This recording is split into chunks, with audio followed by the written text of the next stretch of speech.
Praise lord. దేవుని నామమున మీ అందరికీ శుభాలు తెలియజేస్తున్నాను. ఈ విధంగా మరి యొక్క శనివారం దినంన ఈ స్పెషల్ ఆన్లైన్ సర్వీస్కి మేము మీ అందరినీ ప్రేమపూర్వకంగా ఆహ్వానిస్తున్నాము. ఈ యొక్క సమయం ఇచ్చిన దేవాతి దేవునికి కృతజ్ఞతాస్తుతులు చెల్లిస్తున్నాను. ఎంతోమంది ఈ సమయం చూడలేక ఉంటున్నారు, కానీ మనమైతే ఏ యోగ్యత లేని వారము, ఏ అర్హత లేని వారం, కానీ ఆయన యొక్క సన్నిధికి వచ్చినట్లుగా దేవుడు మనల్ని చేరదీసి ఆయన ఆకర్షించి ఆయన కృపను అనుగ్రహించి మనల్ని తీసుకుని వచ్చిన యొక్క గొప్ప ప్రేమను బట్టి ఆయనకు ఎంతో కృతజ్ఞతాస్తుతులు చెల్లిస్తున్నాను. ఈ యొక్క సమయంలో కొన్ని పాటలు పాడుకొని దేవుని నామమున మహిమపరుస్తాం. మహిమ నీకే, ఘనత నీకే, నీతి సూర్యుడా, న్యాయాధిపతి అయిన నా యేసయ్య నీకే ఆరాధన. ఈ యొక్క పాట పాడుకుంటూ దేవుని నామమున మహిమపరుస్తాం. అందరు కూడా సంతోషంగా ఈ యొక్క పాట పాడుకొని మీరున్న స్థలంలోనే ఇంకా మీ ఫ్రెండ్స్ని, మీ నైబర్స్ని, మీ రిలేటివ్స్ అందరినీ కూడా ఇన్వైట్ చేయండి. Goyal prayer house Madanapalle Facebook page పైన ఇది లైవ్గా వస్తుంది. మీ ఫ్రెండ్స్ అందరు కూడా షేర్ చేయండి. వారందరికీ ఆశీర్వాదకరంగా ఉండండి.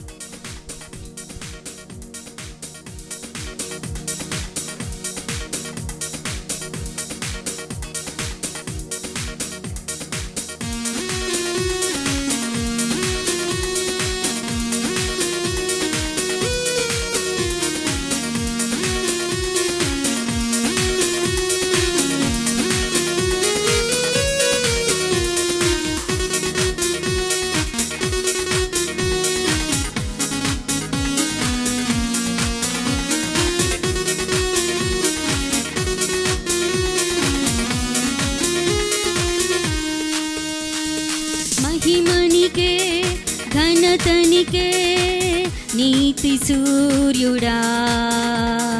మహిమనికే, ఘనతనికే, నీతి సూర్యుడా. న్యాయాధిపతి అయిన నా యేసయ్యా నీకే ఆరాధన. న్యాయాధిపతి అయిన నా యేసయ్యా నీకే ఆరాధన. మహిమనికే, ఘనతనికే, నీతి సూర్యుడా. మహిమనికే, ఘనతనికే, నీతి సూర్యుడా.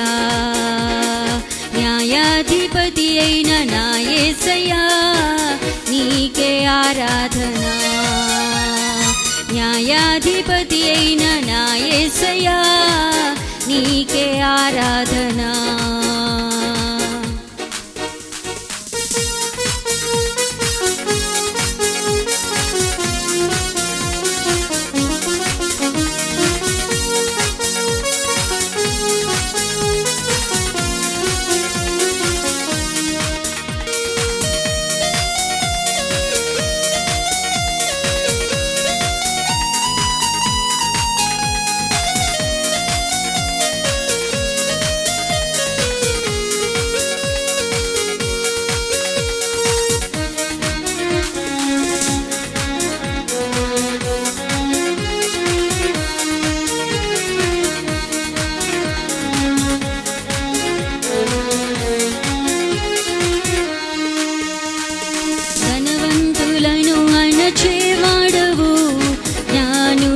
సిగ్గుపరచువాడవు, ధనవంతులను అణచేవాడవు, జ్ఞానులను సిగ్గుపరచువాడవు, దరిద్రులను లేవనెత్తువాడవు, నీవే రాజువు.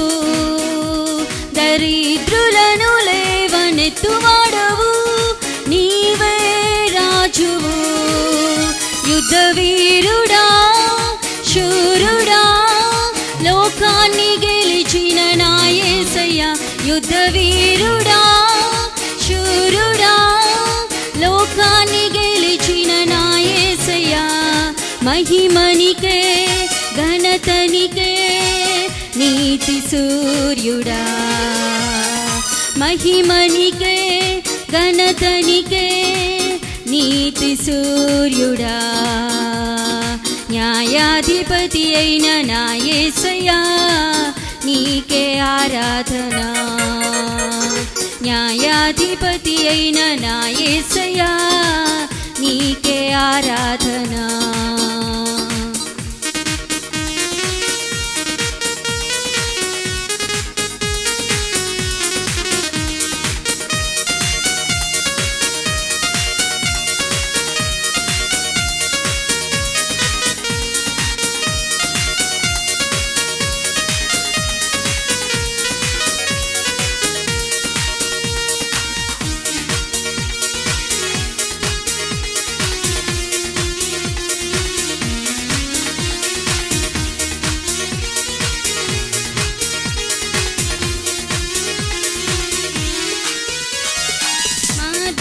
తెలియని అబ్రహామును అనేకులకు తండ్రిగా చేసినావు.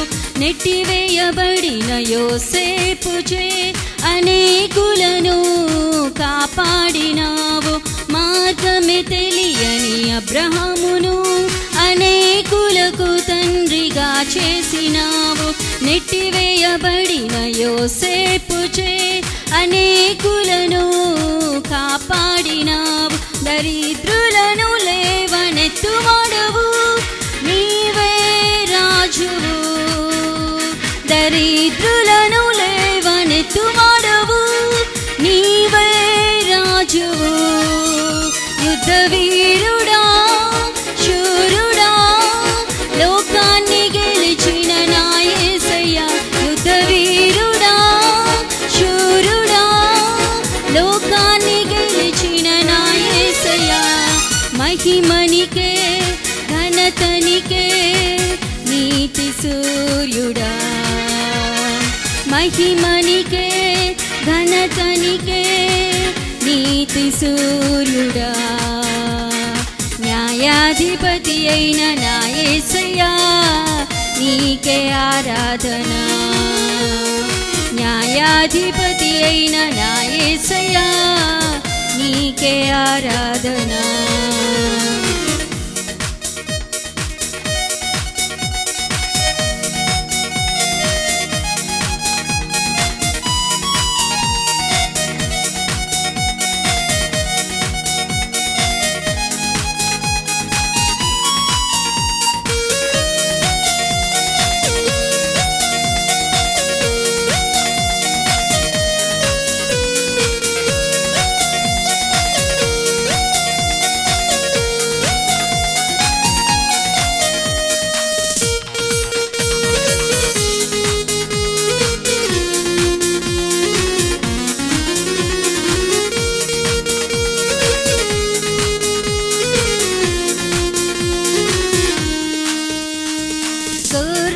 కాపరి దావీదును అనేకులకు రాజుగా చేసినావు. నోటి మాంద్యము గల మోషేచే అనేకులను నడిపించినావు. గొర్రెల కాపరి దావీదును అనేకులకు రాజుగా చేసినావు. నోటి మాంద్యము గల మోషేను అనేకులకు నడిపించినావు. దరిద్రులను లేవనెత్తువాడవు నీవే రాజువు. దరిద్రులను లేవనెత్తువాడవు నీవే రాజువు. యుద్ధ వీరుడా శూరుడా లోకాన్ని గెలిచిన నా యేసయ్యా. యుద్ధ వీరుడా శూరుడా లోకాన్ని గెలిచిన నా యేసయ్యా. యుద్ధ వీరుడా శూరుడా లోకాన్ని గెలిచిన నా యేసయ్యా. మహిమనికే ఘనతనికే నీతి సూర్యుడా. మహిమనికే ఘనతనికే నీతి సూర్యుడా. న్యాయాధిపతి అయిన నా యేసయ్యా నీకే ఆరాధన. న్యాయాధిపతి అయిన నా యేసయ్యా నీకే ఆరాధన. న్యాయాధిపతి అయిన నా యేసయ్యా నీకే ఆరాధన. న్యాయాధిపతి అయిన నా యేసయ్యా నీకే ఆరాధన. అవును కదా, మార్గమే తెలియకుండా అబ్రహాము నడిచినప్పుడు అనేకులకు తండ్రిగా చేసిన దేవుడు, నెట్టివేయబడిన యోసేపును వాళ్ళ సహోదరులందరూ కూడా నెట్టివేసినప్పుడు అనేకులకి మార్గం చూపించేవాడిగా, ఆ యొక్క కరువులో అనేకులకి ఆహారం కలిగించేవాడిగా దేవుడు యోసేపుని దీవించుంటున్నాడు కదా. గొర్రెలు కాపరైన దావీదును ఆ గొర్రెలు వెంబడించడం మానిపించి ఇశ్రాయేలు ప్రజలకు రాజుగా చేసి ఉంటున్న దేవుడు, నోటి మాంద్యం కల మోషేతో అనేక మందిని 40 సంవత్సరం నడిపించిన దేవుడు. ఇటువంటి గొప్ప దేవుని ఇంక మనం స్తుతించి ఆరాధిస్తాము. అందరు కూడా ఆయన సన్నిధి కోసం ఎదురు చూస్తూ ఆయన నామాన్ని మహిమపరుస్తాం. ఈ యొక్క సమయంలో దేవా నిన్ను మనసారా కలుస్తానయ్యా, పగలు రేయి నన్ను కాపాడుతున్న ఈ యొక్క గొప్ప ప్రేమను బట్టి నేను నీకేమి ఇవ్వగలనయ్యా అని ఆయన నామాన్ని ఆరాధిస్తాము. ఈ యొక్క సమయంలో ఎవరు మౌనంగా ఉండకుండా ఆయన గత కాలం అంతా మనల్ని కాచి కాపాడిన ఆ యొక్క గొప్ప ప్రేమను తలంచుకొని ఆయనను ఆరాధిస్తాము. యెహోవా ఈరైన దేవుడు, యెహోవా రాఫా అయిన దేవుడు, మనకు అన్నిటినీ దయచేస్తున్న దేవుడు, మనకి స్వస్థతనిస్తున్న దేవుడు. ఈ యొక్క క్షణంలో ఆ యొక్క ప్రసన్నత కోసం, ఆయన యొక్క సన్నిధి కోసం ఎదురు చూద్దామా. మనసారా నిన్ను కొలుస్తానయ్యా, నా యొక్క హృదయాశ నీవే కదా యేసయ్యా. రేయి పగలు నన్ను తలంచి నడిపించుచున్నావయ్యా, అందుకే నీ కృతజ్ఞత చెల్లిస్తానయ్యా. కోటి కోటి వందనాలు నీకే చెల్లిస్తానయ్యా అని చెప్దామా అందరూ.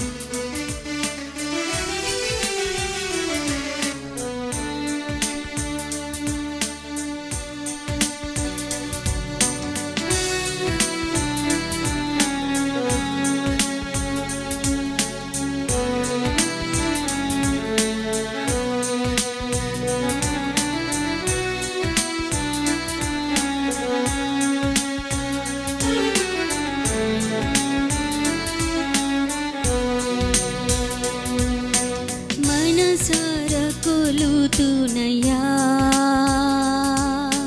హృదయాశ నీవేనయ్యా, నిన్ను మనసార కొలుతునయ్యా, హృదయాశ నీవేనయ్యా. రేయి పగలు నన్ను తలంచి నడిపించుచున్నావయ్యా, రేయి పగలు నన్ను తలంచి నడిపించుచున్నావయ్యా. కృతజ్ఞత నీకేనయ్యా, కోటి కోటి వందనమయ్యా. కృతజ్ఞత నీకేనయ్యా, కోటి కోటి వందనమయ్యా. మనసార కొలుతునయ్యా, హృదయాశ నీవే కదా, నిన్ను మనసార కొలుతునయ్యా, హృదయాశ నీవే కదా.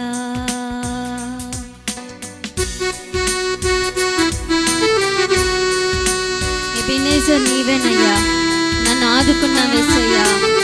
ఎల్రోయి ఎల్రోయి, నన్ను చూసిన దేవా, నన్ను వదిలిపెట్టకుండా అనాథగా. ఆ దినమున ఆ యొక్క పని మనిషి పారిపోతున్నప్పుడు దేవుడు తనను చూసి తనకి నీటి బుగ్గను పుట్టించిన దేవుడు. ఈ సమయంలో మనకు కూడా ఏది లేదనుకుంటున్నామో, కానీ దేవుడు చూస్తున్న దేవుడు, మనల్ని అనాథలుగా విడివని దేవుడు. ఆయన నామాన్ని ఆరాధిస్తాం. ఎబెనేజర్ అయిన దేవుడు, ఇంతవరకు మనల్ని ఆదుకున్న దేవుడు, ఆయన కృతజ్ఞత చెల్లిస్తామా, వందనాలు చెల్లిస్తామా.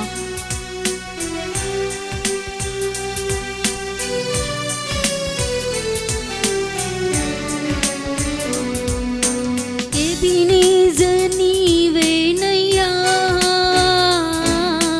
నన్ను ఆదుకున్నావయ్యా. ఎబెనేజర్ నీవేనయ్యా, నన్ను ఆదుకున్నావయ్యా. ఎల్లోయి ఎల్లోయి, నన్ను చూసావే, ఏమని నేను వర్ణించను. ఎల్లోయి ఎల్లోయి, నన్ను చూసావే, ఏమని నేను వర్ణించను. కృతజ్ఞత నీకేనయ్యా, కోటి కోటి వందనమయ్యా. కృతజ్ఞత నీకేనయ్యా, కోటి కోటి వందనమయ్యా. మనసార కొలుతునయ్యా, హృదయాశ నీవే కదా, నిన్ను మనసార కొలుతునయ్యా, హృదయాశ నీ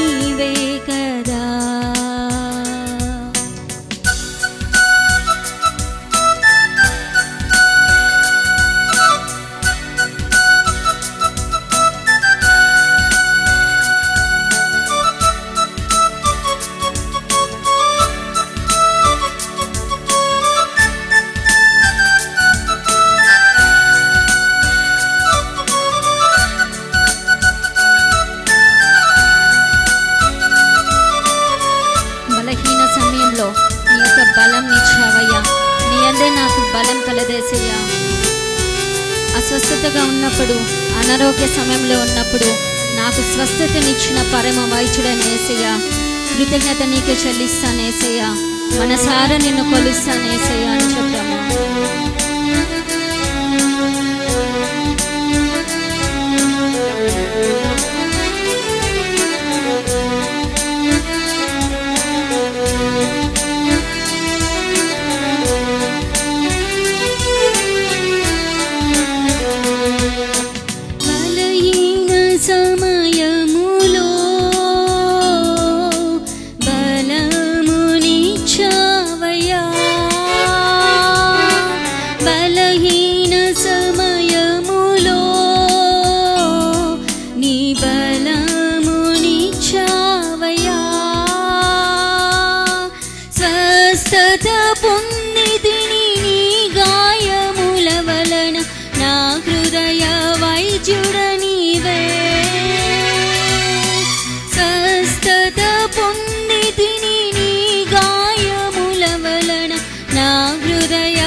కృతజ్ఞత నీకేనయ్యా,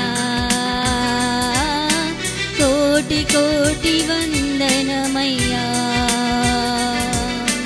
కృతజ్ఞత నీకేనయ్యా,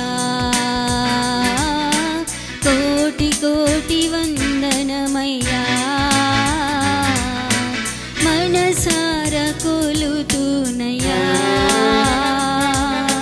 హృదయాశ నీవే కదా. నిన్ను మనసార కొలుతునయ్యా, హృదయాశ నీవే కదా.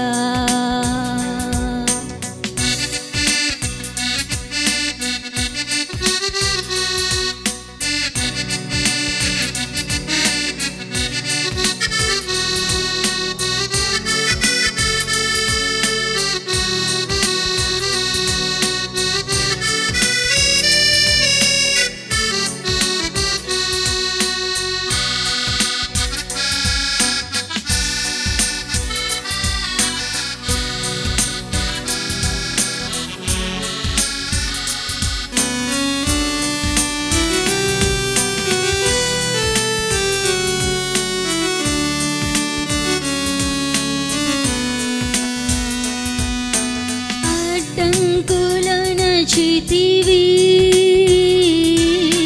తోట్రిల్ల నీవాలేదే, అడ్డంకులన చితివి తోట్రిల్ల నీవాలేదే. కృంగిన సమయములో నన్ను లేవనెత్తి వాగ్దానం చేసితివే. సమయములో నన్ను లేవనెత్తి వాగ్దానం చేసితివే. కృతజ్ఞత నీకేనయ్యా, కోటి కోటి వందనమయ్యా. కృతజ్ఞత నీకేనయ్యా, కోటి కోటి వందనమయ్యా. మనసార కొలుతునయ్యా, హృదయాశ నీవే కదా. నిన్ను మనసార కొలుతునయ్యా, హృదయాశ నీవే కదా. పగలు నన్ను తలంచి నడిపించుచున్నావయ్యా.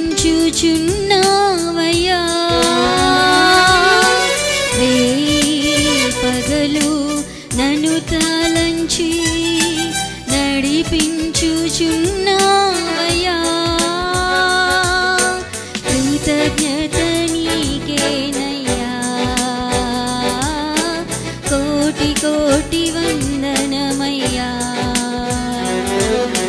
కృతజ్ఞత నీకేనయ్యా,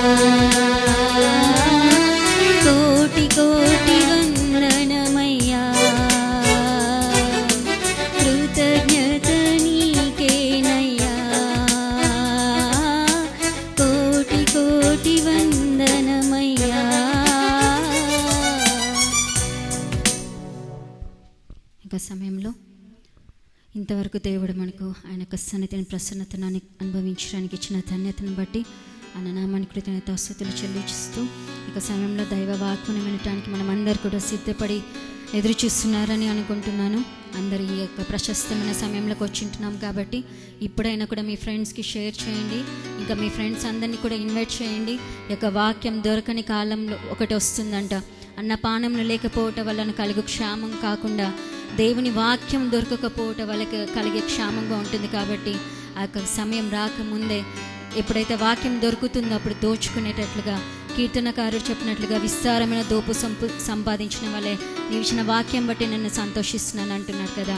సో వాక్యం దొరికినప్పుడే మనము దాన్ని దోచుకునే వారిగా ఉందాము. ఈ యొక్క సమయంలో దైవదాసుడు దేవుని వాక్యాన్ని మనకు ప్రకటిస్తారు.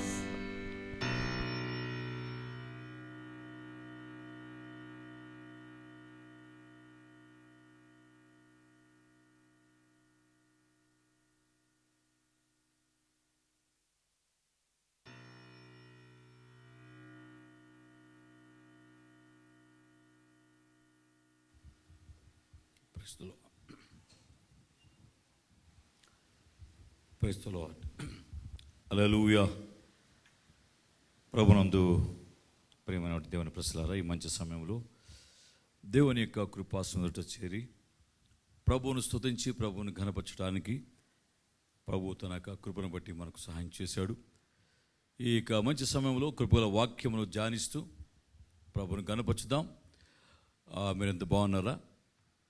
చాలా సంతోషం. మిమ్మల్ని మరొకసారి విధముగా ఇక సాయంకాల సమయంలో ప్రార్థన కొడుకులో కలుసుకొని ప్రభువును స్తుతించుటకును వాక్యం నేర్చుకోవడానికి ప్రభు మనకి చూడండి ప్రాణాత్మ శరీరాలను బట్టి ఒక గడియ దేవుని సలో తల వంచి దేవుడు చేసిన మేలును బట్టి ప్రభువును స్తుతిస్తూ ప్రార్థన చేసుకుని దేవుని వాక్యానికి సిద్ధపడదాం. సర్వశక్తియు మిక్కిలి కృపా సమృద్ధి గల మా ప్రియ పరలోకపు తండ్రి, జీవాధిపతి అయిన మా ప్రియ ప్రభువా, మిమ్మల్ని స్తుతిస్తున్నాను. మా రక్షకుడు, మా విమోచకుడు, మా సదుర్గమని యేసుక్రీస్తు ప్రభువుకి ఉన్నతమైన శ్రేష్టమైన నామములో తండ్రి మీకు స్తోత్రం చెల్లిస్తున్నాం. ఇక మంచి సమయంలో ప్రభు మీ సన్నిధిలో చేరి ఉన్న మా జీవితాన్ని జ్ఞాపకం చేసుకోండి. ఇంతవరకు ప్రభు మిమ్మల్ని పాడి కీర్తించి స్తుతించుటకు సహాయం చేసినందుకు నీకు స్తోత్రములు. మీకు ఆ కృపల వాక్యం ద్వారా నాతో మాట్లాడి మా జీవితాలకి మా ప్రభు, మా తండ్రి నాయన, మా ప్రభు విశ్రాంతిని, నెమ్మదిని, ఆదరణని, పరిశుద్ధతని నాకు దయచేయమని ప్రార్థిస్తున్నాను. మీ వాక్య వెల్లడిలో వెలుగు కలుగుతున్నది, అది తెలివి లేని వారికి తెలివిని కలిగి సెలవిచ్చావు కనుక మా ప్రభువా, నీ వాక్యమును వెల్లడగూర్చుండగా మా జీవితాలు మీ వాక్యాలు పరిశీలన చేసుకొని సరిచేసుకొని క్రమపరుచుకొని నీ కుమారుడు యేసుక్రీస్తు ప్రభు యొక్క పరిపూర్ణ పోలికలోనికి మేము మార్చబడడానికి సహాయం చేయమని ప్రార్థిస్తున్నాను. ఈ దాసు నన్ను మీ సిలువ చాటును మరుగుపరిచి దేవా మీ సన్నిధిలో నుంచి మీ కృపల వాక్కును పంపి మా జీవితాలని మీ కుమారుడు యేసుక్రీస్తు ప్రభు పోలికలోనికి మార్చమని ప్రార్థిస్తున్నాం. మా జీవితం మీకు అప్పగించుకుంటున్నాం ప్రభు, మీరు మాతో నడిపించండి. ఈ కార్యక్రమం ఎంతమంది బిడ్డలు సిద్ధపడి మా ప్రభువా ఇక ఆన్లైన్లో మా ప్రభు మీ కొరకు ఎదురు చూస్తున్నారు, వారితో మీరు మాట్లాడమని దీవించమని ప్రార్థిస్తున్నాను. మీ కృప చేత వారి నింపమని ప్రార్థిస్తున్నాను ప్రభు. వారి హృదయ వాంఛను తీర్చమని ప్రార్థిస్తున్నాను ఆయన. వారి కలవలన్నీ కూడా మీరు కృపలో తొలగించి గొప్ప నెమ్మది, ఆదరణ, శాంతి, సమాధానములు, సంతోషంలో మాత్రం వారికి దాయిచేయమని వేడుకొచ్చున్నాం. దయల మా ప్రభువా, నీ బిడ్డలు మీరే జ్ఞాపకం చేసుకొని ఆ ప్రభువా నీ కుమారుడు యేసుక్రీస్తు ప్రభు పరిపూర్ణ పోలికలోనికి బిడ్డలందరినీ కూడా మార్చి మీ నామాన్ని ఘనపరచుకొనమని యేసు నామమున ప్రార్థించి స్తుతించి ఘనపరిచి వేడుకొంచున్నాము తండ్రి, ఆమేన్. ప్రభునందు ప్రియమైన వాళ్ళారా, మరొకసారి ఇలాగున మనం కలుసుకొని ప్రభు యొక్క కృపాసనత ఇలాగున దేవుని సన్నిధిలో ఆనందించుటకు ప్రభు మనకి ఇచ్చేటువంటి గొప్ప ధన్యతను బట్టి దేవునికి ఎంతైనా స్తుతించి బదులుమంటున్నాం. మరొకసారి మీ అందరూ కూడా ప్రభు యేసుక్రీస్తు యొక్క నామంలో ఈ యొక్క గోయల్ పరిచర్య ద్వారా, గోయల్ మినిస్ట్రీ ద్వారా మీ అందరికీ నా యొక్క శుభవందనాలు తెలియజేస్తున్నాను. వందనాలండి. అందరూ బాగున్నారా? మీ గాడ్ బ్లెస్ యూ. మరి మీ అంతా కూడా ఆశతో మీరు వాక్యం ఎదురు చూస్తున్నారని నమ్ముచున్నాను.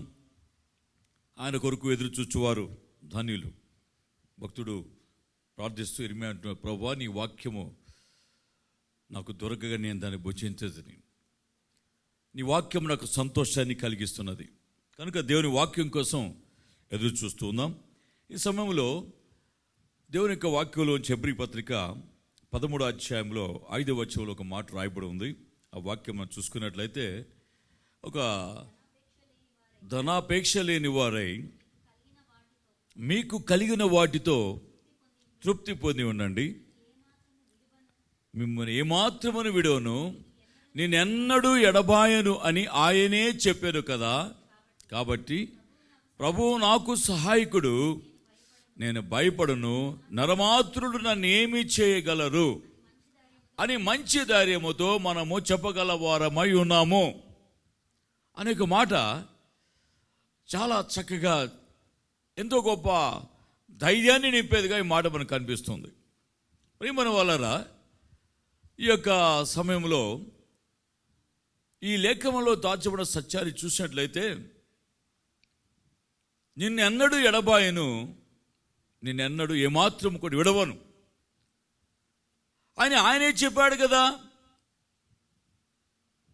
భక్తుడు రాస్తూ అంటున్నాడు, ఆయనే చెప్పాడు కదా ఈ మాటని. ఇంకెవరైనా చెప్పి ఉన్నట్లయితే మనలో భయం ఉండాలి, దిగులు ఉండాలి, కష్టం ఉండాలి.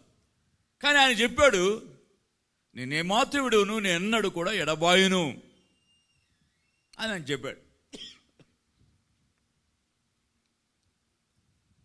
కనుక నరమాత్రుడు నేనేమి చేయగలడు అని మంచి ధైర్యముతో చెప్పగలవారమై ఉన్నాము అనే మాట నన్ను ధైర్యంతో నింపుతుంది.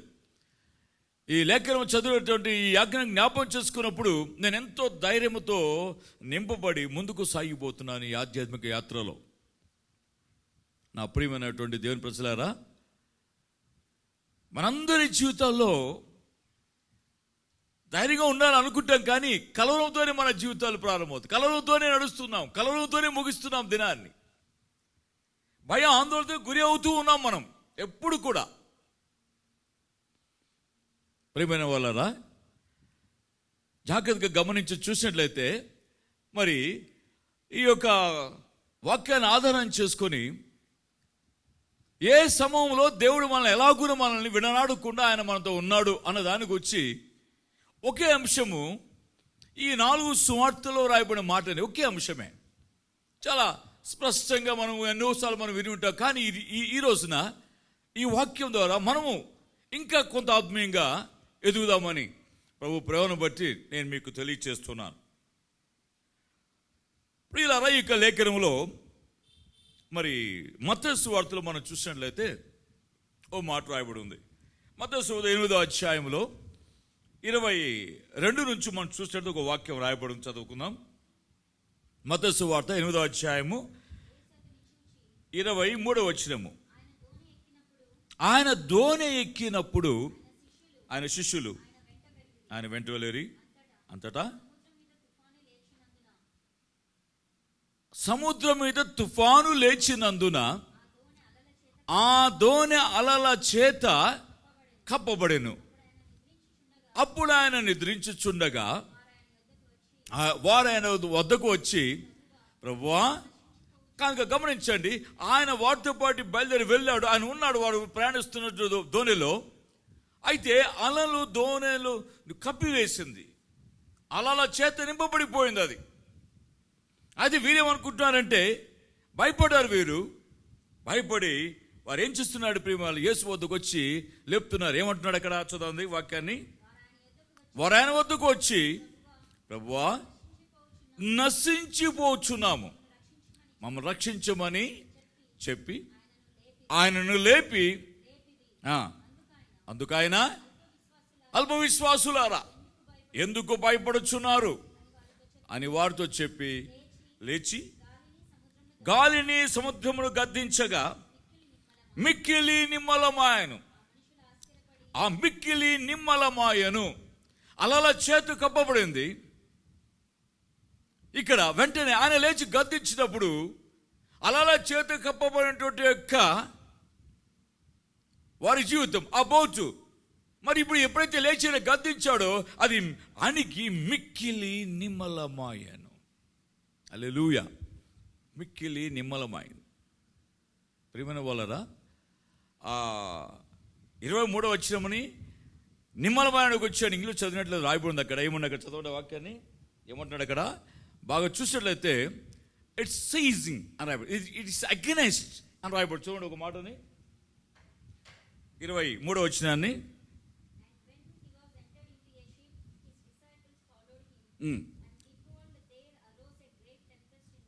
And there arose a great tempest in the sea. చాలు, టెంపెస్ట్ ఇన్ ద సీ అంటే అలల చేత వారిని ఏం చేసిందంటే కప్పివేసింది, శ్రమ వచ్చేసింది వారికి. అదే వెరీ నెక్స్ట్ ఏం రాబడిందంటే అక్కడ ఆయన గద్దించగా ఇట్స్ ఎ గ్రేట్ కామ్. ప్రియమైన వాళ్ళరా, యేసు ఉన్నాడు నీ బోట్లో, నీ జీవితంలో, నీ ఆత్మీయ యాత్రలో, నీ యొక్క ఆత్మీయ యాత్రలో వెళ్తున్న ఈ సమయంలో నీ జీవితంలో ఉన్నాడు యేసు. కానీ నువ్వేమనుకుని భయపడుతున్నావు. ఇదే మాటని అనేక విధములుగా ఈ మాట ఇక్కడ గొప్ప అణిచివేటట్టుగా మనకు కనబడుతుంది. రెండోది మనం చూసేట్లయితే ప్రియమైన వాళ్ళరా, మార్కు సువార్తలో మనం చూస్తే, మార్కు సువార్త మరి 4వ అధ్యాయంలో 35వ వచనాన్ని చూసుకుందాం ఒకసారి. ఆ దినమే సాయంకాలమైనప్పుడు ఆయన అద్దరికి పోదమని వారితో చెప్పగా వారు జనులను పంపివేసి ఆయన ఉన్న పాట చిన్న దోణిలో తీసుకొని పోయి ఆయన వెంబడి మరికొన్ని దోణిలు వచ్చును. అప్పుడు పెద్ద తుఫాను రేగింది. ఇందాక అలల చేత కప్పబడింది, ఇక్కడ పెద్ద తుఫాను రేగిందని మార్కు వార్త రాస్తున్నాడు. అక్కడ పెద్ద తుఫాను రేగి ఆయన ఉన్న దోణి మీద అలలు కొట్టినందున దోణి నిండిపోయెను అని రాయబడింది. ఆయన ఉన్న దోణి మీద అలలు కొట్టినందున దోణి నిండిపోయాను. గమనించినప్పుడు ఇక్కడ మాట మనం గమనించాలి. 30వ వచనంలో వారు జనులు పంపివేసి ఆయన ఉన్నప్పుడు చిన్న దోణిలో తీసుకుని పోయి ఆయన వెంబడి మరికొన్ని దోణిలు వచ్చాయి. గమనిస్తున్న మాటల్ని, ఆయన వెంబడి వారి వెంబడి మరికొన్ని దోణిలు కూడా వారిని వెంబడిస్తూ వచ్చాయి. అయితే ఆ దోణిలోనికి నీళ్లు రాలేదు, అలల చేత కొట్టబడలేదు, పెద్ద తుఫాను రేగింది, కానీ వారి దోణికి సమస్య కలగలేదు. అయితే యేసు తన శిష్యులతో పాటు ఉన్నటువంటి ఆ దోణిలోనికి పెద్ద తుఫాను రేగి ఆయన ఉన్న దోణి మీద అలలు కొట్టినందున దోణి నిండిపోయాను. మరి మిగతా వాటికి ఆ అలలు, ఆ పెద్ద తుఫాను ఒక యేసయ్య ఉన్నటువంటి యొక్క దోణి మీదకి వచ్చాయా? మిగతా వాటికి మీద రాలేదా? ఏమో మరి తెలియదు.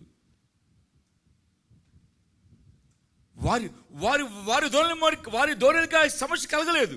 అయితే యేసు ఉన్నటువంటి ఈ యొక్క ప్రియమైన వాళ్ళరా, ఆ దోణిలో యేసు ఉన్నాడు, శిష్యులు ఉన్నారు, పెద్ద తుఫాను కూడా వీళ్ళని అలజడికి గురి చేస్తూ ఉంది. అయినా యేసు మనతో ఉన్నాడు. బాగా గమనించాల విషయాన్ని. ఆయన ఉన్న దోణిలు అలలు కొట్టినందున దోణి నిండిపోయెను. అప్పుడు వాళ్ళు అంటున్నారు, భయపడ్డారు, దిగులు పడ్డారు. వెంటనే వచ్చి బోధకుడా మేము నశించిపోతున్నాం, నీకు చింత లేదా? వెంటనే స్టార్ట్ చేశారు. నీకు చింత లేదా? ఎంత సునాయాసంగా, ఎంత ఈజీగా మాట్లాడేస్తే కదా దేవుడిని, మనము యేసు ప్రభువుని మన సమస్యలు వెంటనే మనకి ఆన్సర్ రాకపోతే, జవాబు రాకపోతే, సమస్యకు పరిష్కారం దొరకకపోతే, ప్రియమైన వాళ్ళ వెంటనే మనం అనుకుంటాం, నేనేమి దేవుడిని క్వశ్చన్ చేయలేదు, నేనేం బ్లేమ్ చేయలేదు అనుకుంటూనే బ్లేమ్ చేస్తూ ఉంటాం. ఏమంటున్నారు వాళ్ళు? అయ్యా మేము నశించిపోతున్నామయ్యా, నీకు చింత లేదా అని ఆయనతో అన్నారు.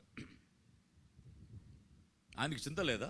అసలు బైబిల్ చెప్తుంది, దేవుని వాక్యం చెప్తూ అపోస్తలుడు పౌలు ఫిలిప్పీ సంఘానికి రాస్తూ మాట మాట్లాడుతున్న 4వ అధ్యాయంలో 6వ వచనంలో మనం చూసినట్లయితే ఒక మాట రాయబడి చదవడం ఒకసారి. అక్కడ ఆ మాటని, దేని గూర్చి చింతపడద్దు అన్నాడు. ఏమిటి? దేనిని గూర్చి చింతపడద్దండి, దేనిని గూర్చి చింతపడద్దండి, కానీ ప్రార్థన విజ్ఞాపనల ద్వారా కృతజ్ఞతాస్తుతుల మూలమున మీ విన్నపములు దేవునికి తెలియచేయండి. అప్పుడు సమస్త జ్ఞానం మించినటువంటి క్రీస్తు యేసు యొక్క సమాధానము మీ హృదయములకు మీ తలంపులకు కావలి ఉండును. దేని విషయం చింతపడకుడి, మరి ఏం చేయమన్నాడు చింతపడకుండా? ప్రార్థన విజ్ఞాపనలు కృతజ్ఞతాస్తుతుల మూలమున మీ విన్నపములు దేవునికి తెలియచేయండి అని చెప్పాడు. కానీ వీళ్ళు ఏం చేశారు? ఆ సమయంలో వీరు మరి పెద్ద తుఫాను రేగి వారి మీద వారు ఉన్నట్టు ఆ దోణి నింపినప్పుడు, అలాతో కొట్టబడినప్పుడు వారు దేవుని సన్నిధిలో మోకరిల్లి, అయ్యా మేము కష్టపడుతున్నాం, ఈ సమస్య ఉంది, తొందర ఉందయ్యా అని వారికి సమస్యని ప్రార్థనాపూర్వకంగా కృతజ్ఞతాపూర్వకంగా వారు విన్నపములు దేవునికి తెలియజేస్తుంటే ఎంత బాగుండేది కదా. కానీ ఈనాడు క్రైస్తవ సమాజం అలా చేయటం లేదు. చేస్తారు ఏదో కాస్త, వెంటనే సమస్యను పెద్దగా ఊహించుకొని పెద్దగా చాలా కష్టపడతా వారు ఆ సమస్య తను మించిపోయిందని యేసు తనతో పాటు ఉన్నప్పటికీ ఆయన మనతో ఉన్నాడు. మనం ఎప్పుడు ఒంటరిగా లేం. మనం నీకు చింత లేదా అనే మాటని మాట్లాడుతున్నారు. క్రైస్తవ సంఘమా, వినిచిన దేవుని బిడ్డలారా, ఈ రాత్రికాల సమయంలో జాగ్రత్తగా ఆలోచించని మనవి చేస్తున్నాను. నిన్ను బతిమాలుకొచ్చున్నా. నేను ఎప్పుడు దేవుడు నిన్ను ఒంటరికి విడిచిపెట్టలేదు, ఆయన నీతోనే ఉన్నాడు. కానీ నువ్వు వెంటనే మన కష్టాన్ని బట్టి, తొందరను బట్టి వెంటనే నీకు చింతలేదనే మాటల్ని అసలు దేవుడు పట్టించుకోలేదు. అసలు నన్ను మర్చిపోయాడు దేవుడు. ఒక అతను చాలా ఏళ్ళ ముందు నన్ను కలిసినప్పుడు, పాస్టర్ నేను ఎంతో ప్రార్థన చేసి, ఎంతో ప్రార్థన పరువుని, చదువుకునేవాడిని, బైబిల్ బాగా చదువుతాను, ప్రార్థన చేసి గుడికి చక్కగా వెళ్ళేవాడు. అయితే నా సమస్యలు ఒక్కటి కూడా మరి నాకు జవాబు దొరకలేదండి. ఇక మీద నేను ప్రార్థన చేయడం మానేశాను, బయలుదేరి మానేశాను అన్నాడు నాతో ఆయన. నేను నా సహోదరుని ప్రేమించి వాక్యంతో కాస్త ఆయనకు వాక్యంతో హెచ్చరించి బుద్ధి మాటలు ప్రకటించిన తర్వాత తిరిగి ఆయన ప్రార్థనలో గడిపాడు. వాక్యం చోటుని తిరిగి ప్రారంభించాడు. ప్రభుత్వ సభ ఎక్కువ కలిగి ఉన్నాడు. ఊహించి తీసుకెళ్ళి పెట్టాడు ఆయన కుటుంబాన్ని. దేవుని స్తోత్రం కలుగును గాక. హల్లెలూయా. కనుక నా ప్రియమైన వాళ్ళరా, నీకు చింత లేదని అనవద్దు ఎప్పుడు కూడా. ఎందుకంటే దేవుని వాక్యం చెప్తుంది. అపోస్తలుడైన పేతురు రాస్తూ తన పత్రికలో మాట్లాడుతున్నాడు. మొదటి పేతురు పత్రికలో 5వ అధ్యాయంలో మనం చూసినట్లయితే 7వ వచ్చిన భాగంలో చూస్తే, ఆయన మిమ్మల్ని గూర్చి చింతించుచున్నాడు. గమనించారా? కానీ వీళ్ళేమంటున్నారు? నీకు చింత లేదా అంటున్నారు. అయితే ప్రభు ఏమంటున్నాడు? ఆయన మిమ్మల్ని గూర్చి చింతించున్నాడు. కనుక మీ చింత యావత్తు ఆయన మీద వేయుడు. ఆయన మిమ్మల్ని గూర్చి చింతించుచున్నాడు కనుక మీ చింత యావత్తు ఆయన మీద వేయండి అనే మాట మనకి కనబడుతుంది. ప్రియమైనటువంటి వాళ్ళరా, ఆలోచించారు ఈ మాటల్ని. అయ్యా నీకు చింత లేదా? ముందు చింత ఎందుకు చింత లేదా ఆయనకు? నీ ప్రార్థన విజ్ఞాపనల ద్వారా దేవునికి నీ విన్నపములు తెలియచేసేప్పుడు నీ హృదయానికి శాంతి, సమాధానం, నెమ్మది దొరుకుతాయి. దేవుడు నాతో ఉన్నాడానికి ధైర్యము, నిరీక్షణ కలిగి ఉంటావు నీవు. కనుక జాగ్రత్త ప్రియమైన వాళ్ళరా. వెంటనే అలా అడిగినప్పుడు అందుకు ఆయన లేచి గాలిని గద్దించి నిశ్శబ్దమై ఊరకుండమని సముద్రముతో చెప్పగా గాలి అణిగి మిక్కిలి నిమ్మలమాయను. గాలి అణిగి మిక్కిలి నిమ్మలమాయను. గమనించిన మాటల్ని 35వ వచనంలో ఏం రాయబడింది? 37వ వచనంలో పెద్ద తుఫాను రేగి.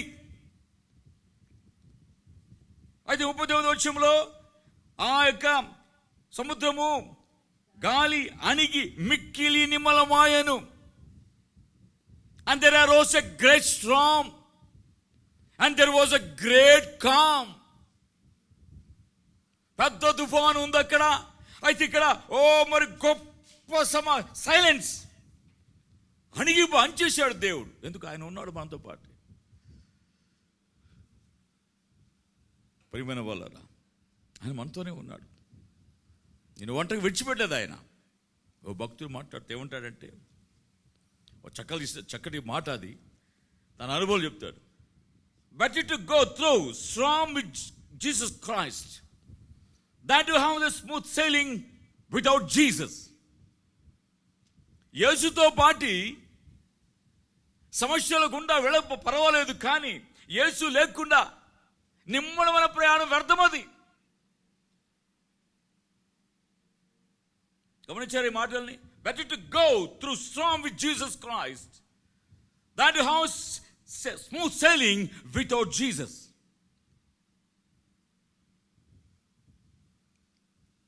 సమస్య లేకుండా, సమస్యలు యేసు లేకుండా ప్రియమైన వాళ్ళరా స్మూత్గా వెళ్ళడం పెద్ద గొప్పతనం ఏమి కాదండి. సమస్యలతో యేసు నీతో ఉన్నప్పుడు ఆ సమస్య లేకుండా ప్రయాణము చేయడం ఎంత గొప్ప ధన్యత. ఆయన నాతో ఉన్నాడని, నేను ఆయనతో ఉన్నాను, ఎంత గొప్ప భరోసా మనకు. ఆ శ్రమలలో, శోధనలో, కష్టంలో ఆయన చేసే అద్భుతములు అనుభవిస్తూ, ఆయన చేస్తున్న ఆశ్చర్యాలను చూస్తూ ఆయనతో పాటు ప్రయాణం చేస్తే ఎంత గొప్ప ఆనందం మనకు అది. It's a great strong of course, but there is a great calm also they. Hallelujah. గొప్ప సమస్య ఉంది, గొప్ప నిమ్మలం కూడా అక్కడ ఉన్నది. దేవుడిని నిమిత్తం చింతిస్తున్నాడు ప్రియమైన వాళ్ళారా. No need to worry. అది ఏ సమస్య అయినా, whatever problem it, just catch your burden upon the Lord, he will sustain. నీ భారము యెహోవా మీద మోపుము, ఆయన నిన్ను ఆదుకొనును. ఆయన సమయం కొని ఎదురు చూడు, కలవరపడొద్దు. ఎందుకంటే నేనేమాత్రమును విడువను, నేనెన్నడూను ఎడబాయనని ఆయనే చెప్పాను కదా. ఆయనే చెప్పాను కదా. ఇంకెవరో చెప్పితే మనకి మాటకు ఒకవేళ మనకు అంత పట్టించుకునే వాళ్ళకి కాం దాన్ని. అయితే ఎక్కడ చెప్తున్నాడు, ఆయనే చెప్పాను కదా అన్నాడు అబ్రీ పత్రికలో. నిన్ను విడవను, నేనేమాత్రమును ఎడబాయను, నేనెన్నడూ ఎడబాయను అని ఆయనే చెప్పాడు కదా. కనుక ప్రభువు నాకు సహాయకుడు, నరమాత్రుడు నన్నేమి చెయ్యగలడు అని మంచి ధైర్యముతో చెప్పగల వారమై మనం ఉన్నాం. ప్రియమైన సంగమా, వెలుచున్న దేవుని ప్రజలారా, దేవుడు నీతో ఉన్నాడమ్మా. అయ్యా నీతో ఉన్నాడు. ఎందుకు కలవరపడుచున్న జీవితంలో నీవు? నీ జీవితంలో అలాంటి పెద్ద పెద్ద తుఫాన్లు ఈ జీవితంలో కలిగాయేమో. అవునిటి వారి దిగులు పడకు, దిగులు చెందకు, వ్యసనపడకు, వేదన పడకు. ఎందుకంటే ఆయన నీతిలో ఉన్నాడు. ఆయనతో పాటు మరికొన్ని దోణులు కూడా బయలుదేరి వచ్చాయండి, కానీ ఆ దోణుల మీద లేవు. ఎందుకంటే ఏ సొంతలో లేడు, వాటితో పాటు లేడు. అక్కడ ఆయన ప్రేమించే శిష్యుతో ఉన్నాడు, ఆ బోటుతో ఉన్నాడు ఆయన. మరికొన్ని దోణులు కూడా బయలుదేరాయి, కానీ ఆ దోణులకు అలలు తాకినట్లుగా మనకు కనిపించలేదు. కానీ యేసు ఉన్నటువంటి యొక్క దోణికి మాత్రమే పెద్ద తుఫాను వచ్చి తాకింది. ప్రియమైన వాళ్ళరా, సమస్యలు ఉన్న సమస్యలతో పాటు మనం ప్రయాణం చేద్దాం. దేవుడు మనతో ఉన్నాడు. ఆయన ఎన్నడూ కూడా నేను విడిచిపెట్టాడు, ఎన్నడూ నన్ను విడనాడలేదు ఆయన. గమనించారా? ఇది ఒక గొప్ప అనుభవం. మూడవది కూడా చూసినట్లయితే అదే గ్రంథంలో మార్కు సువార్తలో చూసినట్లయితే ఇంకో మాట మనం చూస్తే 6వ అధ్యాయంలో 45వ వచనాన్ని మనం చదువుకుందాం. 6వ అధ్యాయము 45వ వచనం కూడా చదువుకుందాం. అయితే సేమ్ ఇస్ అక్కడ మనకు కనబడుతుంది, చదువుదాం అక్కడ. అప్పుడు అంటే వారు కూడా ఇక మళ్ళీ బయలుదేరు, యేసు వచ్చి చెప్పాడు మీరు బయలుదేరి వెళ్ళండి నాకంటే ముందని. వారు కూడా బయలుదేరారు. అప్పుడు వారికి గాలి ఎదురైనందున దోణి నడిపించుటలో, గమనించారా? గాలి ఎదురైనప్పుడు వారు దోణి నడిపించుటలో మిక్కిలి కష్టపడుచుండగా, ఇప్పుడెప్పుడు ఏంటో తెలుసా దేవుడు, వారు నడిపిస్తుండగా వారి యొక్క యాత్రలో, వారి యొక్క బోటు ప్రయాణంలో అలలు ఎదురయ్యాయి.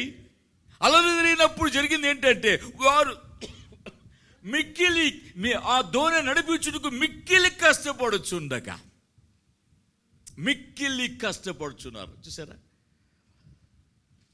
మిక్కిలి కష్టపడుచుండగా జరిగినప్పుడు తెలుసు అక్కడ ఆయన చూచి. హల్లెలూయా. దేవుని కోసం గట్టిగా హల్లెలూయా చెప్పండి. హల్లెలూయా. నీవు దోణి నడిపించుచుండగా నువ్వు నడిపించుటూ మిక్కిలి కష్టపడుచు ఉంటే ఆయన చూచి. నువ్వే అనుకుంటున్నావు, నన్ను చూడలేదు, నా శ్రమల్ని దేవుడు నన్ను పట్టించుకోలేదు, నా సమస్య చూడలేదు, నా ఇబ్బంది చూడలేదు, నా వేదన చూడలేదు నా ప్రభువు అని అనుకుంటున్నావేమో. కానీ నీ సమస్యను చూచే దేవుడు ఆయన.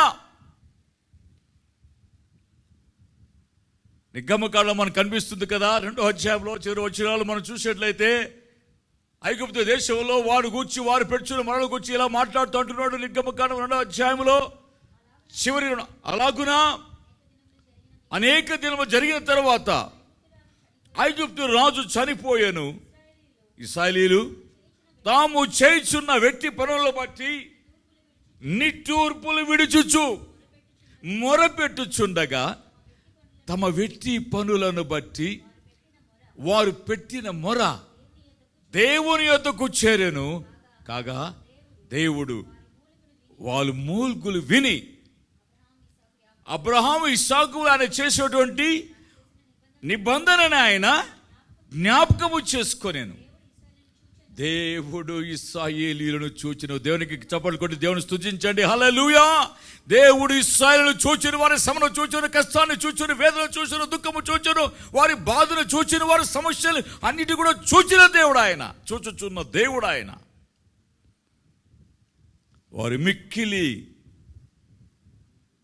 ఇబ్బంది పడుచున్నప్పుడు, మిక్కిలి కష్టపడుచున్నప్పుడు ఆయన వారిని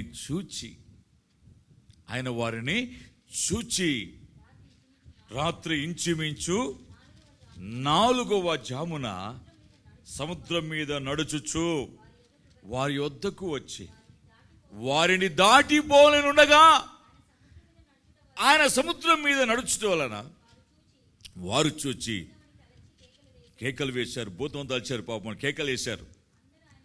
అందరూ ఆయన చూచి తొందరపడగా వెంటనే ఆయన ఏమంటున్నాడు, వాళ్ళని పలకరించి ధైర్యము తెచ్చుకోండి, ఎందుకు భయపడుచున్నారు, పలకరించాడు, మాటలు కలిపాడు, స్వరంతో వినిపించాడు, నేనే ఆయనని ధైర్యంతో నింపాడు. ధైర్యపడండి అని చెప్పి నేనే ఆయననని ఏమన్నాడు, ధైర్యం తెచ్చుకోండి, నేనే భయపడకని చెప్పాను. తరువాత ఆయన దోణి ఎక్కి వారి వద్దకు వచ్చినప్పుడు గాలి అణికెను. గాలి ఏమైంది? అణికెను. అణిచేశాడు దేవుడు. ఎప్పుడు వచ్చాడు ఈయన? మిక్కిలి నీవు కష్టపడుచున్నప్పుడు నీ బాధను శ్రమను చూచి. మత్తయి సువార్తలో అలలు నీ దోణి నింపినప్పుడు వచ్చాడు, అక్కడ దాన్ని గద్దించి కామ్ చేశాడు.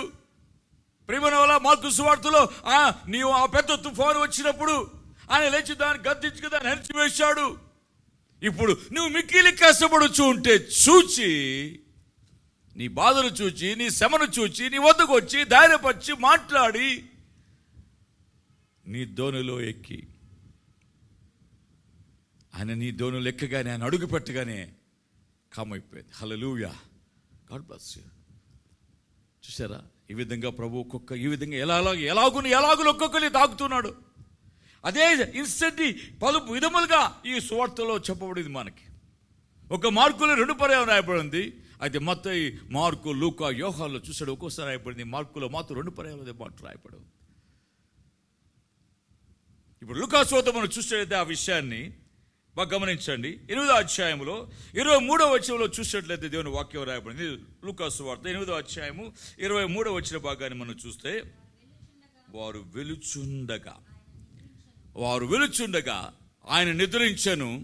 అంతలో గాలివాన సరస్సు మీదికి వచ్చి దోణి నీళ్లతో నింపేసింది అన్నమాట. ఆయన నిద్రించాడు. బోట్లో ప్రయాణం చూస్తున్నప్పుడు గాలి ఆ వాన ఎదురయ్యి ఆ దోణిను నీళ్లతో నింపేసిన సమయంలో ఏం జరిగింది అక్కడ? వారు అపాయకరమైన స్థితిలో ఉండిరి. ఇప్పుడు అపాయకరమైన స్థితి వచ్చింది. గమనించారా? ఇందాక మిక్కిలి కష్టపడుచున్నప్పుడు ఎదుర్కొన్నాడు. ఇప్పుడు అపాయకరమైన డేంజరస్ పీరియడ్. పరిస్థితి ఎలా వచ్చింది? అపాయకరమైన స్థితిలో కూడా నేను విడిచిపెట్టే అనుకుంటున్నావా? లేదు. నువ్వు అనుకుంటున్నావు అపాయ పరిస్థితిలో కూడా ఏం జరిగిందో కింద చూసినట్లయితే, అపాయకరమైన స్థితిలో వారు ఉండిరి కనుక ఆయన వద్దకు వచ్చి, ప్రభువా మళ్ళీ అంటే ప్రభువా మేము నశించిపోతున్నామయ్యా. అసైన్మెంట్ కనబడదు అక్కడ మళ్ళీ అక్కడ. అయితే పరిస్థితి ఒక్కొక్క సువార్త ఎలా రాశాడంటే ఆ కష్టాన్ని అలా వివరించారు. అలా చేత కప్పబడిన అనుభవము, పెద్ద తుఫాను ఒక అనుభవము, మిక్కిలి కష్టపడుచున్నట్టుగా అనుభవము, ఇప్పుడు అపాయకరమైన స్థితిలో ఉన్న అనుభవం. బిడ్డ చూసారా? సేమ్ ఇన్స్టెంటే. కానీ ఒక్కొక్క దైవజుడు ఉపయోగించిన మాటలు చూసినట్లయితే ఇక్కడ అపాయకరమైన పరిస్థితుల్లో వారు ఉన్నప్పుడు కనుక ఆయన వద్దకు వచ్చి ప్రభా మేము నశించిపోచున్నాము అని చెప్పి అతనిని లేపిరి. ఆయన లేపిరి, యేసు ప్రభు లేపారు వాళ్ళు. ఆయన లేచి గాలిని నీటి పొంగును ఏం చేశాడు? ఆయన గద్దించగా అవి అణిగి నిమ్మలమాయన. హల్లెలూయా. గాలి పొంగుని అలలని ఆయన లేచి గద్దించేప్పుడు అవి అణిగి మిక్కిలి నిమ్మలమాయను. అపాయకరమైన స్థితిని మార్చి నిమ్మలమైన పరిస్థితి కలిగించాడు దేవుడు నీకు. నమ్ముచున్నావు ఈ మాటని రాత్రికాల సమయంలో? అపాయకరమైన స్థితిలో నీ జీవితాన్ని నిమ్మలపరిచే దేవుడు ఆయన. ఆ దేవుని సేవిస్తున్నాం మనం, ఆ దేవుని కలిగి ఉన్నావు నీవు నేను మనం. ఎందుకు దిగులు పడుచున్నావు, ఎందుకు ఆశపడుచు, ఎందుకు తొందరపడుచున్నావు నీవు నీ జీవితంలో? ప్రియమైన వాళ్ళరా, దేవుడు విడిచిపెట్టే దేవుడు కాదు. నన్ను అనామక విడిచిపెట్టి మర్చిపోయే దేవుడు కాదు ఆయన. నీవెప్పుడు కూడా ఒంటరిగా విషయాన్ని మరొకసారి నేను జ్ఞాపకం చేస్తున్నాను నేను నీకు. ప్రియమైన వాళ్ళరా, ఆ లోపల దేవుడు నేను వచ్చి ఆదుకునే లోపల మరి ఏదేదో మాట్లాడి ఇష్టం వచ్చి నీ మనసు వచ్చాడు నీ నోటికి వచ్చాడు మాట్లాడబాకు. దేవుడి పైన నిందలు వేయొద్దు. ఈ ఇన్సిడెంట్ని ఈ యొక్క సేమ్ ఇన్సిడెంట్ ఇంకొక దగ్గర యోహాను సువార్తలో యోహాను భక్తులు ఇలా రాస్తూ మాట్లాడుతున్నాడు. చూసినట్లయితే గమనించండి, యోహాను సువార్తలో చూసినట్లయితే 6వ అధ్యాయంలో 16 నుంచి 18 వరకు చూసినట్టు అక్కడ మాట కనబడుతుంది. 16వ వచనం చదువుకుందాం. సాయంకాలమైనప్పుడు ఆయన శిష్యులు సముద్రం నొద్దకు వెళ్ళి దోణి ఎక్కి సముద్రపు అద్దరినున్న కపెర్నహూముకు పోచుండిరి. అంతట్లో చీకటి ఆయను, కానీ యేసు వారి యొద్దకు ఇంకనూ రాలేదు. అప్పుడు పెద్ద గాలి విసిరింది, సముద్రం పొంగుచుంది. వారు ఇంచుమించు 2 కోసుల దూరము వారు ఏం చేశారు? దోణిని నడిపించిన తర్వాత యేసు సముద్రం మీద నడుచుచు తమ దోణి వద్ద కూర్చుట చూచి వారు ఏమైనారు? భయపడి. అయితే ఆయన నేనే భయపడకూడని వారితో చెప్పాడు. దేవునికి స్తోత్రంగా. నేనే భయపడకూడదు. సేమ్ విషయం కనబడుతుంది. నేనే భయపడకూడి అని చెప్పినప్పుడు కనుక ఆయనను దోణి మీద ఎక్కించుకున్నట్టుకు వారు ఏమైనారు? ఏం మాట్లాడక అక్కడ కూడా ఏం రాయబడింది? పెద్ద గాలి విసిరిందంట. 6వ అధ్యాయంలో ఏం రాయబడింది? పెద్ద గాలి విసిరింది. సముద్రం పొంగుచుండి పెద్ద గాలి విసిరింది అక్కడ. ఇంకా యేసు రాలేదు. ఇంకా ఆ సముద్రం మధ్యలో వారు ఉన్నారు. అప్పుడు యేసు వచ్చాడు. యేసును చూచి వారు ఏం చేశారట? దోణి మీద ఎక్కించుకున్నారు. చూసారా? ఇక ఏం మాట్లాడలేక యేసు తెలిసిపోయింది వాళ్ళకి. యేసు వచ్చేసాడు కాబట్టి ఆయన ఎక్కించుకోవడానికి ఇష్టపడ్డారు. బాగా ఆ మాటల్ని యేసుని వారు దోణిలో ఎక్కించుకోవడానికి వారు ఇష్టపడ్డారు. ఎప్పుడు ఇష్టపడ్డారు? పెద్ద గాలి చేత పెద్ద అలల చేత నింపబడుతున్నప్పుడు యేసుని చూచి ఇక దగ్గరకు వచ్చి యేసుని ప్రేమించి వారు ఏం చేశారంటే తెలుసు, అయ్యా రండి మా దోణికి రండి. యేసుని ఎక్కించుకున్నారు. వెంటనే ఏం రాదు వాక్యం అక్కడ? ఆయనను దోణి మీద ఎక్కించుకొనుటకు వారు ఇష్టపడిరి. వెంటనే ఆ దోణి వారు వెలుచున్న ప్రదేశమునకు చేరుడు. దేవునికి స్తోత్రం కలుగును గాక. యేసుని ఎక్కి నీ శ్రమల మధ్య ఉన్నప్పుడు అలల చేత నింపబడినప్పుడు నీకు భరోసా లేని సమయంలో ఆ సమయంలో చీకటి సమయంలో ఆ సముద్రంలో నీవు ఒంటరిగా కృంగిపోచ్చినప్పుడు యేసు తానే దగ్గరికి వచ్చి ధైర్యించుకొని చెప్పిన తర్వాత నువ్వు ఆయన చేర్చుకోవడానికి ఇష్టపడ్డావు కాబట్టి వెంటనే నువ్వు చేరవలసిన స్థలమునకు సేఫ్గా తీసుకెళ్ళి చేసేసాడు. దేవునికి స్తోత్రం కలుగును గాక. హల్లెలూయా. చివరిదిగా ఈ మాటలు నేర్చుకుంటున్న నీవు నేను మనం వినిచున్న మనం వారు చేరవలసిన స్థలమునకు సురక్షితంగా చేరిపోయారట. గమనించారు ఈ మాటల్ని? వారు చేరవలసిన స్థలమునకు సురక్షితంగా చేరారు. యేసును వారు ఎక్కించుకు ఇష్టపడ్డారు కాబట్టి. ప్రియమైన వాళ్ళరా, గమనించావు ఈ మాటని? ఈ 5 ఇన్సిడెంట్లని, ఈ 5 మాటలు మనం చూసినప్పుడు, అలల చేత కొట్టబడ్డావు, పెద్ద తుఫాను చేత నింపబడ్డావు, మరి మిక్కిలి కష్టపడుచున్నావు, అపాయకరమైన పరిస్థితుల్లో నీవు ఉన్నావు, పెద్ద గాలిచ్చే విషపడకను ఆ సమస్యలో ఉన్నావు, అలల చేత నింపబడిపోయి ఉన్నావు. ఇటువంటి పరిస్థితుల్లో సైతము దేవుడు నిన్ను విడనాడక, దేవుని వాక్యం చెబుతుంది, నీవు ఒంటరిగా ఉన్నావు అనుకుంటున్నాము. కాదు ప్రియులారా. యెషయా గ్రంథం 63వ అధ్యాయంలో 9వ వచనంలో మనం చూసినట్లయితే అక్కడ ఒక మాట రాయబడింది. యెషయా గ్రంథం 63వ అధ్యాయం 9వ వచన భాగంలో దేవుని వాక్యం ఎలాగ ప్రకటిస్తూ ఉంది. ఏమంటాడు యేసు ప్రభువు? ఏమంటాడు ఆయన? 63వ అధ్యాయము 8, 9 వచనాలు చూసినట్లయితే, వారి యావత్ బాధలో ఆయన బాధ నొందెను, ఆయన సన్నిధి దూత వారిని రక్షించను. గమనించారా? యావత్ బాధలో ఆయన బాధ నొందెను, ఆయన సన్నిధి దూత వారిని రక్షించను. దేవునికి స్తోత్రం కలుగును గాక. నువ్వు ఒకటే బాధ పొందుతున్నావు అనుకుంటున్నావు కదా? కాదు. మన యావత్ బాధలో ఆయన కూడా మనతో పాటు బాధ నొందుచున్నాడు. ఆయన మనతో శ్రమను అనుభవిస్తున్నాడు. ఆయన మనతో ఉన్నాడు అక్కడ. ప్రియమైన వాళ్ళని బాగా గమనించండి ఈ మాటల్ని.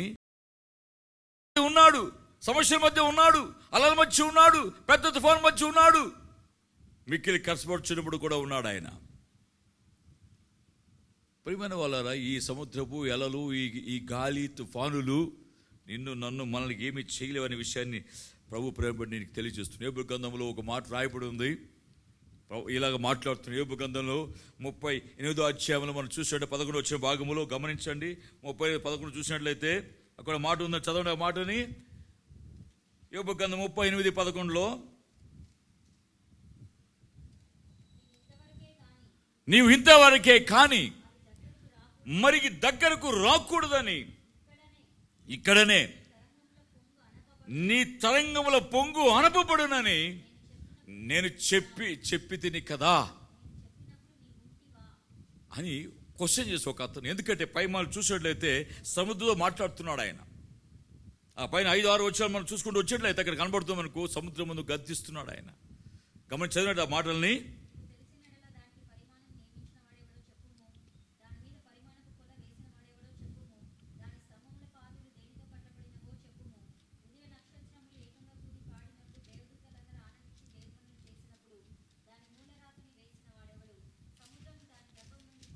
సముద్రంలో దాని గర్భం నుంచి పొర్లి రాగా తలుపుల చేత దాన్ని మూసిన వాడెవడు? సముద్రము పొంగి వచ్చినప్పుడు దాని తలుపులు మూసిన వాడెవడు? నేను మేఘం దానికి వస్త్రముగాను గాఢాంధకారమును పొత్తుగుడ్డుగా నేను వేసినప్పుడు నువ్వు ఎక్కడ ఉంటివి? దానికి సరిహద్దులు నియమించినప్పుడు, దాని అడ్డగడు తలుపులు నియమించినప్పుడు నీవు ఇంతవరకే, సముద్రంతో మాట్లాడుతున్నావు, ఇంతవరకే సముద్రానికి అడ్డగలు తలుపులు వేసిన నా దేవుడు కాబట్టి ఆ సముద్రం మీద ప్రయాణం చేస్తున్నాడు. ఈ శిష్యులని, దేవుని ప్రజల్ని, నిన్ను నన్ను ఈ సముద్రము, అలలు, ఈ కష్టాలు ఏమి చేయలేవు అనే విషయాన్ని జ్ఞాపకం చేస్తున్నా. దేవుని మాటలు మారు. ఆకాశం భూమి గద్దించిన నా మాటలు గద్దించిన ప్రభు సెలవిచ్చాడు. ప్రియమైన వాళ్ళరా, ఈ గొప్ప వాగ్దానాలు, ఈ మాటలు మనం ధైర్యపరచడం లేదా? నీవు వింటున్నప్పుడు నీ జీవితాన్ని బలపరచుకోవడం లేదా? వాక్యం ద్వారా దీవించబడడం లేదా? ధైర్యం కలగలేదా? ఇంకా నీ ఒంటరి ఉన్న ఫీలింగ్ ఉందో, ఆ యొక్క తలంపులను ఉన్నావా? లేదు లేదు. నేనెన్నడూ కూడా ఆయన విడిచిపెట్టే దేవుడు. నిన్ను విడవను, నేను ఏమాత్రం ఎడబాయినని ఆయనే సెలవిచ్చాను కదా, ఆయనే చెప్పాను కదా. నరమాత్రుడు నన్నేమీ చేయగలని మంచి ధైర్యముతో చెప్పగల వారమై ఉన్నాం. ప్రియమైన వాళ్ళారా, ఆ సముద్రాన్ని తలుపులు బిగించిన వాడు ఆయన, సముద్ర తరంగాలను అణిచిన దేవుడు ఆయన. ఓ ప్రియులారా, ఇంకో మాట మీకు జ్ఞాపకం చేస్తున్నా, ఇంకో మాటని జాగ్రత్త జ్ఞాపకం చేస్తున్నా. ఇర్మియా భక్తులు ఇలా మాట్లాడుతూ, ఇర్మియా గ్రంథంలో 5వ అధ్యాయంలో 22 వచ్చే భాగం చూసినట్లయితే ఒక మాట రాయబడింది అక్కడ. ఇర్మియా గ్రంథము 5వ అధ్యాయము 22 వచ్చే భాగం నుంచి మనం చూసినట్లయితే, సముద్రము దాటలేకుండునట్లు దాని తరంగములు ఎంత పొర్లినాను. గమనించారా? సముద్రము దాటలేకుండునట్లు దాని తరంగములు ఎంత పొర్లినను అవి ప్రబలలేకుండునట్లు ఎంత ఘోషించినను దాని దాటలేకుండునట్లు ఏమిటి? నిత్య నిర్ణయము చేత దానికి ఇసుకను సరిహద్దులుగా నియమించిన నా దేవుడు. దేవునికి స్తోత్రం కలుగును గాక. దానికి ఇసుకను సరిహద్దుగా నియమించిన దేవుడు ఆయన. ఆ సముద్రం నేనేం చేయగలదు? ఈ సమస్యలు నేనేం చేయగలవు? ఈ బంధకాలను నేను చేయగలవు? ఏమి చేయలేవండి. ఆయన ప్రజల్ని ఎన్నడూ ఏమి చేయలేవు. వాటికి సరిహద్దులు నియమించిన దేవుడు నేను. ఓ ప్రియమైన వాళ్ళరా, ఈ రాత్రికాల సమయంలో ఈ మాటల్ని వినిచున్న నీ జీవితంలో ఈ సమస్యల మధ్య, ఈ సమస్యలతో సతమవుతున్న నీ జీవితంలో దేవుని ఆధారం చేసుకో. నేను ఒంటరిగా లేని విషయాన్ని గుర్తుపెట్టుకో. నువ్వు ఇటువంటి సమయాల్లో ఈ 5 ఇన్స్టెంట్ ద్వారా ఈ యొక్క నేర్చుకున్న ఈ మాటల ద్వారా మరొకసారి నేను జ్ఞాపకం చేస్తున్నా. నీవు అలల చేత నువ్వు కప్పబడినప్పుడు నీ దగ్గర ఉన్నాడు ఆయన. నీవు మరి ఆ బోటు నడపడంలో నువ్వు మిక్కిలి కష్టపడుచున్నప్పుడు ఆయన నీతో ఉన్నాడు.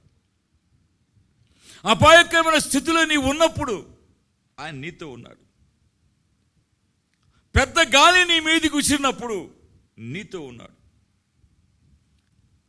గొప్ప అలల చేత నీ ధోరణి నింపబడినప్పుడు నీతో ఉండి గొప్ప సైలెన్స్ చేసేదాన్ని అణిచివేశాడు నా దేవుడు. ఎందుకో తెలుసా? ఈ సముద్ర తరంగాలు అణుచువాడాయన, సముద్రానికి తలుపులు బిగించిన వాడాయన, ఇసుకను సరిహద్దులుగా నియమించిన దేవాది దేవుని ఆరాధిస్తున్నావు నీవు నేను మనం. ఆ దేవుడు నీతో ఉన్నాడు. నా ప్రియమైన వాళ్ళరా, ఆయనను ప్రేమించి ఆహ్వానిస్తే, ఆయన చేర్చుకున్నట్లయితే, దేవుని బిడ్డలారా, నువ్వు ప్రయాణం చేస్తున్నటువంటి ఆ బోట్లోనికి నువ్వు ఆహ్వానిస్తే, ఆనాడు శిష్యులు ఇష్టపడ్డారు. ఆయన శిష్యులు తమ పడవలోనికి వారు ఎక్కించుకోనికి ఇష్టపడ్డారు. కాబట్టి ఇష్టం లేకుండా రాడు ఆయన. ఇష్టపడ్డారని ఆ మాట రాయబడి యోహాను సువార్త ఏమన్నాడు అక్కడ? వారు ఇష్టపడిరి యేసుని, వారు తమ ధోనిలోనికి ఎక్కించుకోవడానికి వారు ఏమన్నారట? ఇష్టపడిరి. ఇష్టం ఉన్నావా ఈ రోజున? యేసుక్రీస్తు ప్రభుని నీ హృదయంలో చేర్చుకొని, నీ మనసులో చేర్చుకొని, ఇంట్లో చేర్చుకోవడానికి, నీతో పడానికి, తీసుకెళ్ళడానికి ఇష్టంగా ఉన్నావా? ప్రియమైన వాళ్ళరా, నువ్వు ఇష్టంగా ఉన్నావు అనుకో ఆయన తీసుకోవడానికి, నీ జీవితంలోనికి, నీ బ్రతుకులోనికి నువ్వు సేఫ్గా చేరి, ఎక్కడికి వెళ్ళాలనో అక్కడికి నువ్వు క్షేమంగా చేరిపోతావు. వారు యేసుని చేర్చుకోవడానికి వారు ఇష్టము కలిగి ఉన్నారు. చూడ ఏమంటారు అక్కడ? వెంటనే ఆ దోనె వారు వెలుచున్న ప్రదేశమునకు ఎందుకు జరిగింది అక్కడ? ఆయనను వారు ఇష్టపడ్డారు. ఆయన చేర్చుకోవడానికి వారికి ఇష్టపడ్డారు. యోహాను సువార్త 5వ అధ్యాయం చెప్పిన ప్రకారముగా ఆయన వారు చేర్చుకున్నారు. 6వ అధ్యాయం 16-18 వచనాల్లో వారు ఆయనను చేర్చుకోవడానికి ఇష్టపడ్డారు. కనుక ఎప్పుడైతే ఆయన వారు చేర్చుకున్నారో వారు చేరవలసిన స్థలమునకు సురక్షితంగా సేఫ్గా చేరిపోయారు. నా ప్రియులారా, ఈ రాత్రికాల సమయంలో నీ జీవితాన్ని ఒకసారి పరిశీలన చేసుకుని మనవి చేస్తున్నాను. ఈ 5 మాటల్ని నీ హృదయంలో చేర్చుకో. నువ్వు ఇబ్బంది పడుతున్న సమయంలో ఆదరించి హక్కుని చేర్చుకున్న దేవుడు మనకున్నాడు. మరొకసారి ఆ మాటని జ్ఞాపకం చేసుకొని ముగిస్తున్నాను. ప్రియమైన వాళ్ళరా, ఇదిగో నిన్నెన్నడూ ఎడబాయను, నిన్ను విడువను, నేనేమాత్రం కూడా ఎడబాయనని ఆయనే చెప్పారు కదా. ప్రభువు నాకు సహాయకుడు, నరమాత్రుడు నన్నేమి చేయగలడని మంచి ధైర్యముతో చెప్పగల వారమై ఉన్నామనేటువంటి ఈ హెబ్రీ పత్రిక 13వ అధ్యాయం 5వ వచనం నీ జీవితంలో దేవుడు స్థిరపరిచి, ఆదరించి, బలపరిచి, మన ఆత్మీయ జీవితాన్ని ప్రభు తన కృపలో పెంచి